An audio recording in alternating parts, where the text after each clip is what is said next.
Assalamualaikum warahmatullahi wabarakatuh. Perkenalkan, nama saya Muhammad Fakir Rifai dari kelas HKI SAG dengan nomor induk mahasiswa 101200190. Di sini saya akan menjelaskan perbedaan prinsip antara ibadah dan muamalah. Ini adalah ilmu syar'i yang terbagi ke dalam 3 bagian. Ada akidah, syariah, akhlak. Ibadah adalah aturan yang berkaitan dengan ritual seperti halnya sholat, zakat, puasa, haji, dan lain sebagainya. Ibadah sifatnya mahdhah, yaitu murni ibadah yang sifatnya ritual yang Allah berikan caranya secara spesifik dan ada pakemnya yang tidak boleh dilanggar. Sedangkan muamalah adalah aturan yang berkaitan dengan hubungan manusia dengan sesama manusia. Muamalah memiliki arti yang cukup luas, termasuk harta benda, transaksi jual beli, urusan nikah, jinayat, ahkam dauliyat, dan sebagainya. Dan para ulama menyempitkan arti muamalah lagi, sehingga yang dimaksud muamalah itu hanya berkaitan harta benda. Jadi hubungan dengan manusia dengan manusia yang kaitannya dengan transaksi jual beli, bagi hasil, dan sebagainya. Muamalah maliyah. Dalam ibadah, kaidahnya al-aslu fil ibadah at-tauqif, yaitu hukum asal ibadah itu mengikuti wahyu atau mengikuti contoh dari Nabi Muhammad SAW. Artinya kalau tidak ada contohnya dan tidak ada dalilnya, maka ibadah ini tidak boleh dilaksanakan.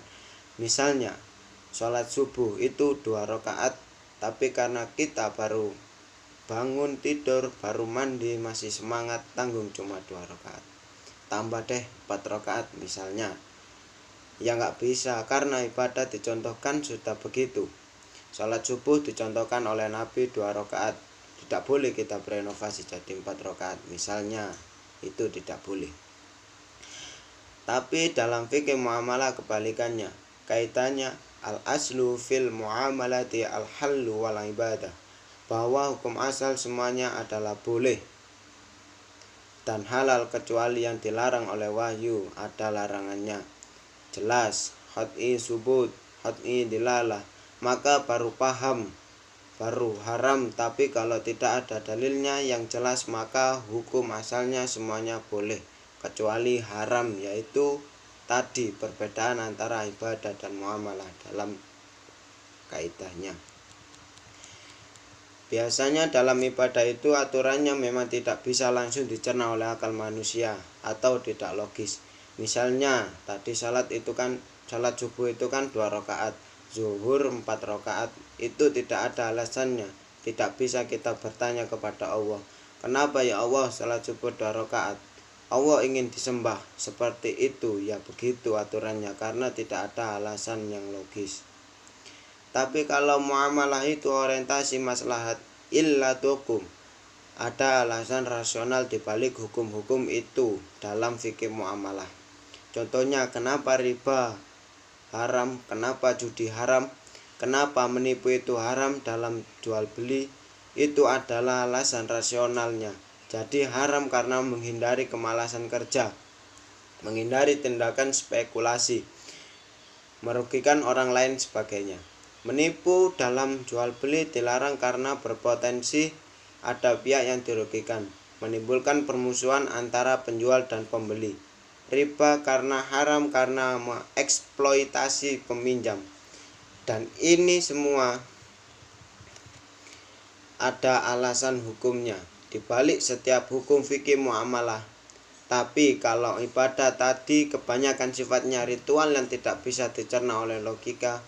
Kita semua sebagai makhluk manusia yang terbatas, kenapa wudhu itu batal dari belakang kok dibasuh muka, kenapa tayamum wajib pakai tangan, kenapa nggak bisa pakai tepung terigu misalkan, dan sebagainya. Ini adalah ibadah yang sifatnya tidak rasional, sedangkan muamalah sifatnya rasional. Yang lain misalnya ibadah sifatnya statis, tidak akan berubah. Sholat subuh yang kita laksanakan hari ini itu sama sholat subuhnya Nabi 1400 tahun yang lalu. Tapi kalau muamalah akan selalu berkembang. yang dimana di setiap zaman terjadi sesuatu yang tidak ditemukan di zaman sebelumnya. Sekarang ada ojek online, sekarang ada ATM, ada bank, kita bisa beli barang melalui toko online. Di zaman dulu semua tidak ada. Nah, seperti itu. Nah, ini selalu berkembang dan dalilnya terbatas dalam muamalah. Kalau ibadah dalilnya lengkap, kalau sudah ada tutorialnya. Kalau sudah ada tutorialnya secara lengkap dari awal sampai akhir, dari takbiratul ihram sampai salam dan hadisnya lengkap, tapi kalau muamalah hadisnya terbatas. Sedangkan kasus muamalah selalu berkembang, sehingga yang ada adalah prinsip-prinsip umum, aturan-aturan yang sifatnya general, kaidah umum yang harus diaplikasikan ke setiap muamalah yang ada di setiap zaman, sehingga ini menuntut ijtihad dari para ulama yang lebih banyak untuk menurunkan hukum dalam bidang fikih muamalah. Jadi itu tadi intinya perbedaan ibadah dan muamalah.